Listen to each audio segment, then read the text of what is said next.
We got to the inn sometime after 5. They have a picture that documents it as 5:07. They took some other photos, and then the bride and the groom, well, we expected, I left the gazebo because I found no photographers there at all. So we left the gazebo and went up the hill, and I thought, well, maybe the photographers are up there, because we've done lots of weddings, and I've been told, well, the photographer's going to be here, the photographer's going to be there, and they haven't been. So as I was looking for the photographers and didn't see them, I couldn't stop and wait because it's very busy down there on that walkway, and I didn't want to hold up any traffic. There's children, there's dogs, and I wanted to keep the horse moving. So then when I'm just asking you this question.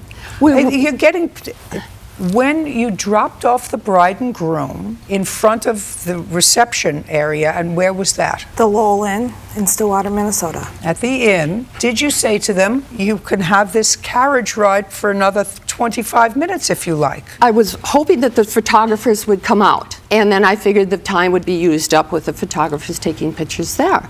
Someone jumped out of the carriage. They were going to go in and check and find the photographers and bring them back out so that we could have, it's a beautiful inn, and it would make for great photos. So we stopped, and he hopped out. He was going to go get somebody. Oh, the groom? It wasn't the groom. It wasn't the groom. Who went in to look for the photographer? Nobody did, Your Honor.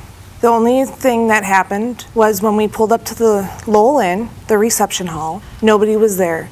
And the driver asked if anybody had a cell phone to take pictures with. And I asked my husband to pull out his cell phone and gave it to the best man, who was his brother. The best man got out and took pictures of the pictures we gave you. Were you expecting a photographer to be there? I did not know any of this because it was a surprise. Well, were you there? I was not there, but I sent the photographers to the bridge, and I had told them the day before the photographers would be on the bridge, and they were on the bridge at 5. Your problem, Miss Paul, is that I don't think that these people cheated you. I don't think that, A, the communication that you made to your daughter was nil because it was a surprise. Correct. And you weren't there to let everybody know what was going on. And it does not require pictures on the bridge, by the way, your contract. All it says is that they are to provide carriage services for 1 hour. And they could have sat in front of the inn.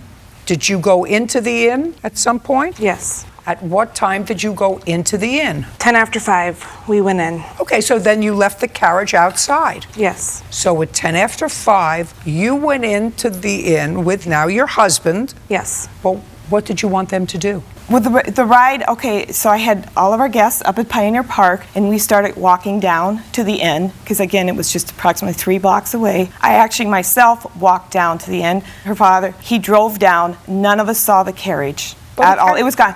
Well, it wasn't there.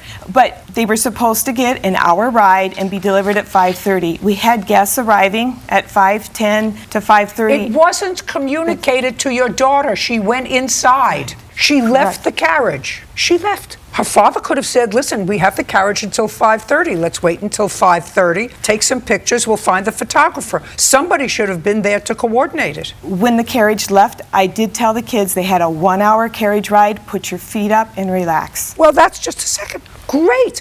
But they left the carriage. Well, they weren't watching the clock, Your Honor. Okay, I'm not watching the clock sorry, either. You have no case. And nice pictures. Are you happily married? Yes, I am. Good for you. Case is dismissed. We're done. Parties are excused. You may step out. I went over everything with the carriage people the day before. Yeah, back and forth about just, I didn't get what I wanted. I told them the timeline. I told them where the photographers were. And she kept going back to the photographers, and I'm like, I don't control the photographers. And they just made the ride last 35 minutes and totally wrecked the whole timeline. And if she didn't want to tell her daughter, she certainly could have told somebody else that was in the carriage. I was shocked. I really was. It wrecked the evening for me. That wouldn't have let it go, that it was a surprise. It really did. And I did not tell her anything until the next day because I didn't want her wedding destroyed.